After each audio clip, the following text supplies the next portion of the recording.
Hello aspirants, welcome to Ekam IAS academy. ఈ రోజు మనం డిస్కస్ చేస్తున్న టాపిక్ రీసెంట్గా అస్సాం అసెంబ్లీలో పాస్ అయిన ముస్లిం మ్యారేజెస్ బిల్ గురించి డిస్కస్ చేద్దాం.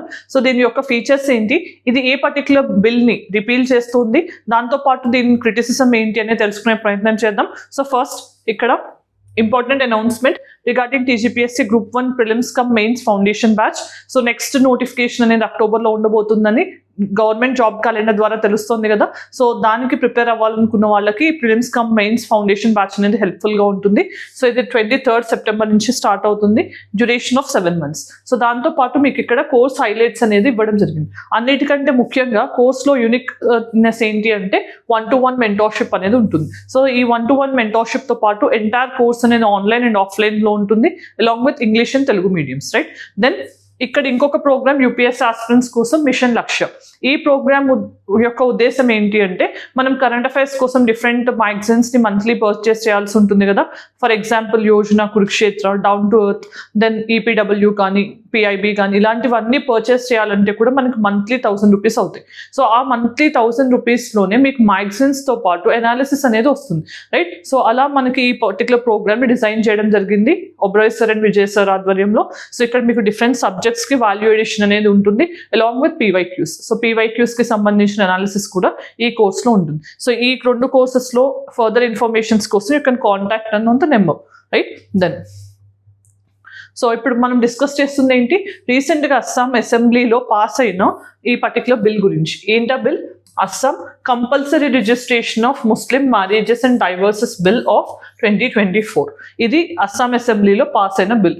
సో ఇప్పుడు మనం డిస్కషన్ ఏంటి అంటే ఈ బిల్ గురించి డిస్కస్ చేయాలి అంటే ఫస్ట్ ఈ బిల్ గురించి తెలుసుకోవాలి. ఎందుకు అంటే ఇప్పుడు ఏదైతే 2024లో అసెంబ్లీలో పాస్ అయిన బిల్ ఉందో అది దీన్ని రిపీల్ చేస్తుంది. అంటే దీన్ని రిపీల్ చేస్తున్నారు 1935, అంటే ఇది కొలోనియల్ లెజిస్లేషన్ అన్నమాట. మరి దీన్ని రిపీల్ చేయడానికి గల కారణం ఏంటి, అసలు గవర్నమెంట్ ఇప్పుడు ఈ బిల్ ఎందుకు తెచ్చింది అని అంటే కనుక గవర్నమెంట్ ఏం చెప్తోంది, చైల్డ్ మ్యారేజెస్ని అబాలిష్ చేయడానికి. సో చైల్డ్ మ్యారేజెస్ని అబాలిష్ చేయడానికి పాలిగామీ అంటే మనం ఒక husband or wife living spouse ఉండగానే ఇంకొక వాళ్ళని మ్యారేజ్ చేసుకుంటే కనుక దాన్ని పాలిగామీ అని అంటాం. దానికి అగెయిన్స్ట్గా అండ్ పాలిగామీతో పాటు ఇష్టం లేని మ్యారేజెస్ అంటే నాన్ కన్సెన్షువల్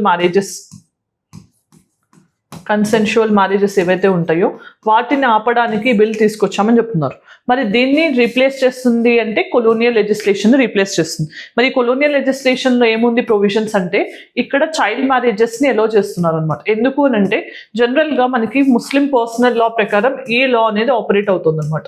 సో ఇది ఎక్కువగా ముస్లిం పర్సనల్ లా ప్రకారం జరుగుతుంది. సో మరి ముస్లిం పర్సనల్ లాలో మ్యారేజ్ ఏజ్ అనేది ఎలా ఉంటుంది, 18 years 21 years కాకుండా వాళ్ళు ప్యూబర్టీ అనేదాన్ని మ్యారేజబుల్ ఏజ్కి పారామీటర్గా కన్సిడర్ చేస్తారు. సో దానివల్ల ఏమవుతుంది, ఇక్కడ చైల్డ్ మ్యారేజెస్ అనే వాటిని ఈ పర్టికులర్ కొలోనియల్ లా అనేది ఎలో చేస్తుంది అనేది వన్ ఆఫ్ ద క్రిటిసిజం. దాంతోపాటు ఏమవుతుంది, ఇక్కడ ఈ పర్టికులర్ లా అంటే colonial Lalo Section 8 and Section 10 అనేవి కూడా వివాదాస్పదమైనవి. ఎందుకు అని అంటే ఈ Section 8 ప్రకారం ఏంటి, ఒకవేళ ఎవరైనా మైనర్స్ ఉంటే ఆ మైనర్స్ తరపున వాళ్ళ లీగల్ గార్డియన్స్ మ్యారేజ్కి ఎలో చేయొచ్చు రిజిస్ట్రేషన్ కోసం. దాంతోపాటు Section 10 ప్రకారం మైనర్స్ వాళ్ళ మ్యారేజ్ని రిజిస్టర్ చేసుకోవచ్చు అనే ప్రొవిజన్స్ ఈ పర్టికులర్ లాలో ఉన్నాయి, రైట్. సో మరి ఈ పర్టికులర్ లాని రీసెంట్గా March 2024లోనే అస్సాం అసెంబ్లీ రిపీల్ చేయడం జరిగింది. మరి దాని ప్లేస్లోనే ఇప్పుడు కొత్తగా ఒక పర్టికులర్ లాని తీసుకొచ్చారు. దాంతోపాటు ఇక్కడ మెయిన్ ప్రొవిజన్ ఏంటి అంటే కాజీస్కి సంబంధించి. మరి కాజీ ఎవరు అని అంటే ఈ పర్టికులర్ లా ప్రకారం ఎవరైతే కనుక ముస్లిం అయి ఉండి మ్యారేజెస్ని రిజిస్టర్ చేసుకుంటామని చెప్పి అప్లై చేస్తారో స్టేట్ గవర్నమెంట్కి, వాళ్ళకి రిటర్న్లో లైసెన్సెస్ ఇస్తారనమాట ఈ లా ప్రకారం. సో ఆ లైసెన్స్ ఉన్న వాళ్ళు కాజీస్గా వాళ్ళు మ్యారేజెస్ని రిజిస్టర్ చేయొచ్చు, అలానే మనకి డైవర్స్ అనేది కూడా చేయొచ్చు, రైట్. సో అలా వీళ్ళు ఇప్పుడు ఆల్మోస్ట్గా 95 members ఉన్నారు అని చెప్పి అస్సాం గవర్నమెంట్ చెప్తుంది. మరి ఈ కాజీస్ అనేవాళ్ళు రిలీజియస్గా ఉండటం వల్ల ఏమవుతుంది, చైల్డ్ మ్యారేజెస్ని కూడా వాళ్ళు ఎలో చేసే ఛాన్స్ ఉంది అనేది ప్రధానంగా వచ్చిన క్రిటిసిజం అనమాట. సో దానికోసం ఏం చేస్తున్నారు, ఇప్పుడు ఈ కాజీస్ని రీప్లేస్ చేసి అండ్ ఈ పర్టికులర్ ప్రొవిజన్స్ ఏవైతే మైనర్ మ్యారేజెస్ని ఎలో చేస్తున్నాయో వాటిని కూడా డిలీట్ చేయడానికని ఈ కొత్త బిల్ తీసుకొచ్చాము అని చెప్పి అస్సాం గవర్నమెంట్ చెప్తుంది. సో ఈ కాజీస్ ప్లేస్లో ఏం చేస్తున్నారు, గవర్నమెంట్ తరపున రిజిస్ట్రేషన్ ఆఫీస్ ఆఫీసర్స్ ఉంటారు, వాళ్ళు ఇకపై నుంచి కొత్తగా మ్యారేజెస్ ఏది జరిగినా కూడా వాటిని రిజిస్టర్ చేస్తారు. దానివల్ల గవర్నమెంట్ ఏం చెప్తోంది, మ్యారేజెస్ అనే సిస్టమ్ ట్రాన్స్పరెంట్గా గాను దాంతోపాటు అకౌంటబుల్గా కూడా ఉంటుంది అని చెప్పి చెప్తోంది, రైట్. సో మరి ఈ పర్టికులర్ బిల్లో ప్రొవిజన్స్ ఏంటనేది తెలుసుకుందాం, న్యూ బిల్ యొక్క ఫీచర్స్, రైట్. సో మరి ఫీచర్స్ ఏంటి అంటే, ఇక్కడ మ్యారేజ్ అనేది రిజిస్ట్రేషన్ ఆఫీస్లో ఉంటుంది, రిజిస్ట్రేషన్ ఆఫీసర్స్ చేస్తారు. దాంతోపాటు మనకి మ్యారేజబుల్ ఏజ్ అనేది గర్ల్స్కి 18 గాను, బాయ్స్కి 21 గాను ఇక్కడ మ్యాండేట్ చేశారు. దాంతోపాటు మనం గుర్తుపెట్టుకోవాల్సింది ఏంటి, ఇక్కడ టైం లైన్. అంటే ఫర్ ఎగ్జాంపుల్ మనం మ్యారేజ్ చేసుకోవాలి అని అనుకుంటే కనుక మ్యారేజ్ కంటే ముందు 3 months ముందు రిజిస్ట్రేషన్ ఆఫీస్తో మనం నోటీస్ ఇవ్వాల్సి ఉంటుంది, 3 months ముందు. ఈ నోటీస్ ఇచ్చిన తర్వాత వాళ్ళు ఏం చేస్తారు అంటే, మనం సబ్మిట్ చేస్తే అప్లికేషన్ లాంటిది, వాళ్ళు నోటీస్ ఇష్యూ చేసి ఎవరికైనా అబ్జెక్షన్ ఉందా అని చెప్పి పబ్లిక్ డొమైన్లో పెడతారు. సో ఈ మ్యారేజ్ పట్ల ఎవరికైనా అబ్జెక్షన్ ఉంటే, అంటే ఇది చైల్డ్ మ్యారేజ్ అనే ఏమైనా కన్సెంట్ మనం ఇవ్వకుండా చేస్తున్నారు అనేది ఉంటే కనుక వాళ్ళు అబ్జెక్షన్ చెప్పొచ్చు. ఇట్లా పబ్లిక్ అబ్జెక్షన్ చెప్పే ప్రొవిజన్ ఇస్తున్నారు. దాంతోపాటు ఇక్కడ మ్యారేజ్ అనేది కన్సెన్షువల్గా జరిగే విధంగా కూడా నిబంధన పెడుతున్నారు. దాంతోపాటు మ్యారేజ్ అనేది ప్రొహిబిటెడ్ డిగ్రీస్లో లేకుండా ఉండాలి. ప్రొహిబిటెడ్ డిగ్రీస్ అంటే ఏంటి, కొన్ని రిలేషన్షిప్స్లో మనం మ్యారేజ్ చేసుకోవడం అనేది కుదరదు అనమాట. సో ముస్లిమ్స్కి కూడా వాళ్ళ పర్సనల్ లా ప్రకారం కొన్ని ప్రొహిబిటెడ్ డిగ్రీస్ అనేవి ఉంటాయి. సో ఆ పర్టికులర్ డిగ్రీస్లో లేకుండా ఉండాలి, అది కన్సెన్షువల్గా ఉండాలి. అంటే ఇద్దరు ఇష్టపడి చేసుకోవాలి, ఇద్దరు మైనర్స్ అయి ఉండకూడదు. ఇద్దరిలో ఒక్కళ్ళు అయినా కూడా అట్లీస్ట్ 1 month ముందు నుంచి కూడా ఆ పర్టికులర్ డిస్ట్రిక్ట్లో ఉంటున్నట్టు చూపించాల్సి ఉంటుంది. సో ఇలా కొన్ని కొత్త ప్రొవిజన్స్తో ఈ బిల్లుని ఇంట్రడ్యూస్ చేయడం జరిగింది. దెన్ మరి ఇప్పుడు ఈ బిల్ యొక్క క్రిటిసిజం ఏంటి అంటే కనుక, ఈ బిల్ని ఏమంటున్నారు, మీరు ఫస్ట్ 8 and 10 సెక్షన్స్తోనే ప్రాబ్లం ఉంది అనుకుంటే మరి వాటిని స్లైట్గా ఎమెండ్ చేయొచ్చు కదా, దాన్ని మొత్తం తీసేసి కొత్తగా బిల్లు తీసుకురావాల్సిన అవసరం ఏంటి అనేది క్వశ్చన్. దాంతోపాటు ఈ పర్టికులర్ బిల్ అనేది స్పెషల్ మ్యారేజ్ యాక్ట్ 1854ని సిమిలర్గా ఉంది అని చెప్పేది ఒక క్రిటిసిజం అనమాట. అంటే 1854 ప్రకారం మనకి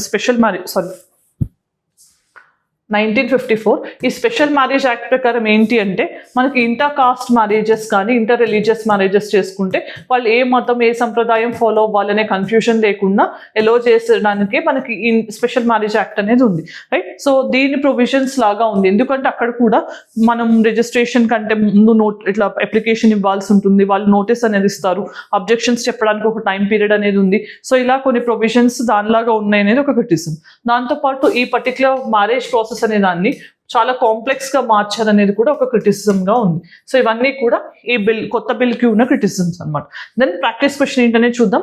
so Ahom dynasty which ruled Assam for over 6 centuries originally came from which reason. So వాళ్ళు యాక్చువల్గా ఏ రీజన్ నుంచి వచ్చి అస్సాంలో అహోమ్ డైనాసిటీని ఎస్టాబ్లిష్ చేసి రూల్ చేశారు అనేది చెప్పండి. ఎందుకంటే అస్సాంకి సంబంధించిన అహోమ్ డైనాసిటీకి సంబంధించిన మైదామ్స్ గురించి రీసెంట్గా మనం కరెంట్ అఫైర్స్లో డిస్కస్ చేసాం కదా. సో అలా ఈ డైనాసిటీ అస్సాం నుంచి చాలా ఇంపార్టెంట్, ప్రాక్టీస్ చేయండి. దెన్ మరి ఈ వీడియోలో మనం ఏం డిస్కస్ చేసాం, రీసెంట్గా అస్సాం అసెంబ్లీలో పాస్ అయిన Muslim registration, compulsory registration of Muslims marriages and divorce act ఏదైతే ఉందో దాని గురించి డిస్కస్ చేసాం. ఇది ఇంతకు ముందు ఉన్న ఏ లాని రిపీల్ చేస్తుంది, అది ఎందుకు కాంట్రవర్షియల్ అయింది, దాంతోపాటు దీంట్లో ఉన్న ఫీచర్స్ ఏంటి, క్రిటిసిజం ఏంటి అనేది తెలుసుకున్నాం. ఇది ఈ రోజుకి సంబంధించిన వీడియో డిస్కషన్. ఇది మీకు నచ్చినట్లయితే కనుక మీ ఒపీనియన్ కామెంట్ సెక్షన్లో చెప్పండి. Thanks for joining us. Stay tuned.